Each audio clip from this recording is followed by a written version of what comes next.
Welcome. The message from the streets. This is a short little segment. I'm going to expound on a few things. One thing is not in the category, but the other three topics that I'm going to speak on very briefly. First off, first and foremost, this is just a point of view, and that's it, and that's all. So the first thing I'm going to speak on is programming our children. Yes, programming our children. Programming our children starts at a very early age, and it's nothing more, nothing less than giving them information by verbal and demonstration. So a lot of times people program their children and they are not even aware that they are programming their children. That's why they say, that the child's their first, their memories and their behavior, it starts at home. When I was young, I didn't comprehend that very well, but now I know that this is an absolute truth.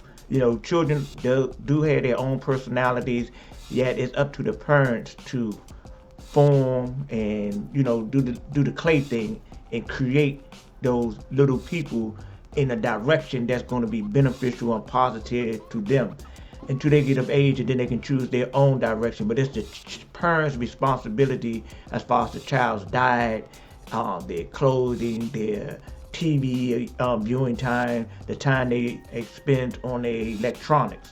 Because if you let kids do it, what they're going to do, they're going to play the game all day, they're going to look at TV all day, they're going to eat cake and ice cream for breakfast, lunch, and dinner. So some parents be like, well, I'm going to just let them do what they want to do. But if you let them do what they want to do, your child most likely is going to have a very tough time as an adult. So just think about that, the programming of our children. Before I leave, let me speak on this very briefly.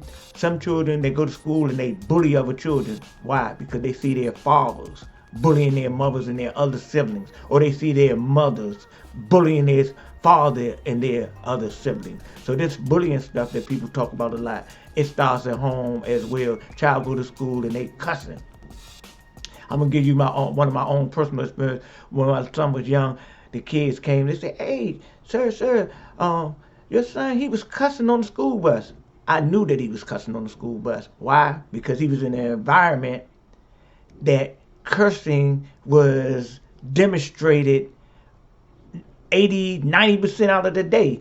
Why wouldn't he be cussing? So that was his environment that nurtured his experience, that he took to school, and when he was upset or felt some type of way, he expressed himself as what he was being taught at home.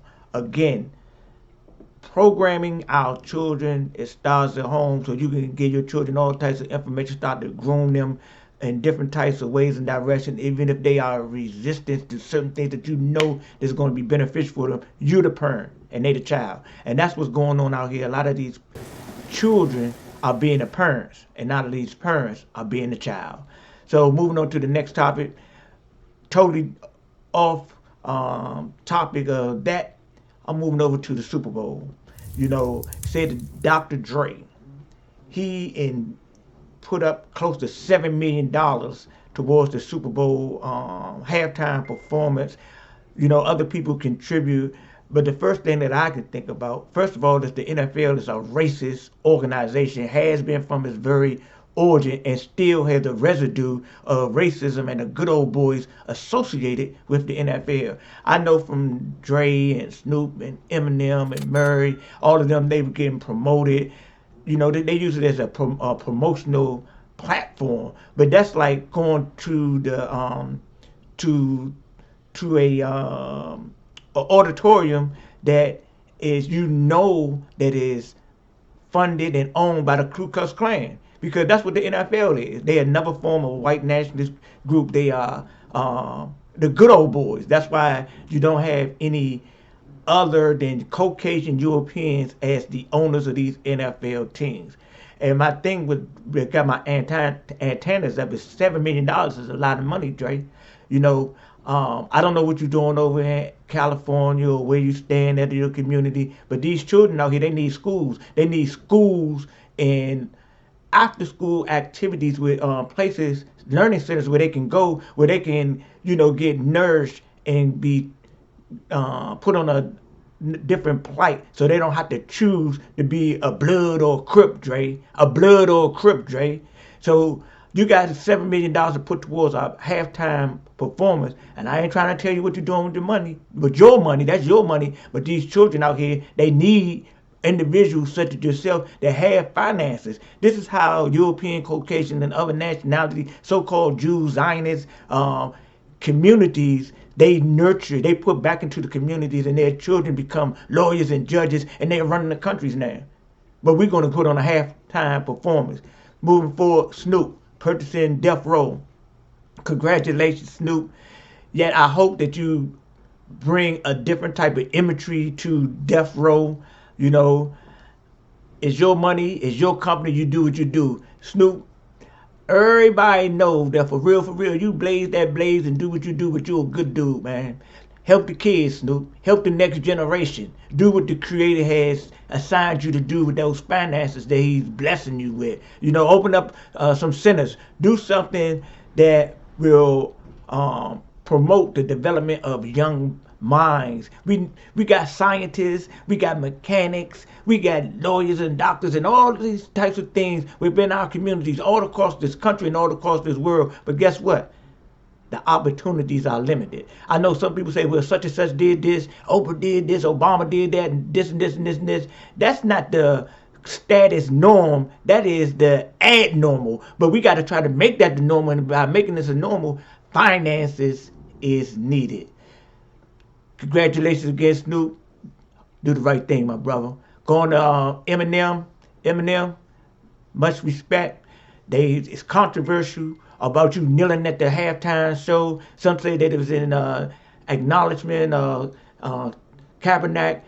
Whatever you did it for, you did a heroic thing that showed that these people and their money, they can't control you or put you or people with like minds as you in these slave type of shackles because of finances and promotions and things of that nature. They say, these people out here is so concerned with the wrong thing. So many Republicans have spoke out against Eminem and Giuliani and other people making these statements. You don't like it here, go somewhere else. Why? Calling that saying that the performance was criminal element there. Haters.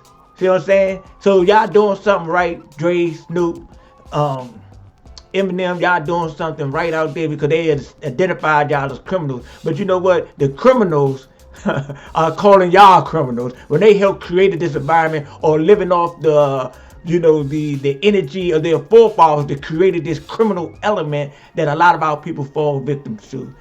So shout out to Eminem for standing up against these psychotic NFL owners and these white supremacists and white nationalist minded individuals here in the United States amongst the United Snakes of America. Let's see what else. I got something else. Oh, last but not least, ladies and gentlemen, this is something to think about.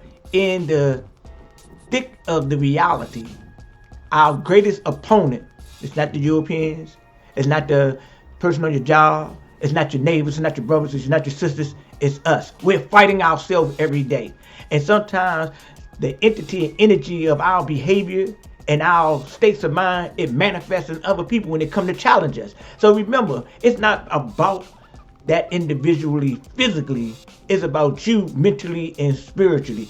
Remember, the greatest fight that you will ever encounter in life is the fight with your own self. Selfish self will try to defeat your authentic self or put your authentic self in a situation of servitude or even slavery, especially if you fall victim to certain types of vices. May they be mind-altering chemicals or different types of behavior or different types of emotions that we make alliance and make a justification for cussing people out, being angry all the time, operating in these low vibrations.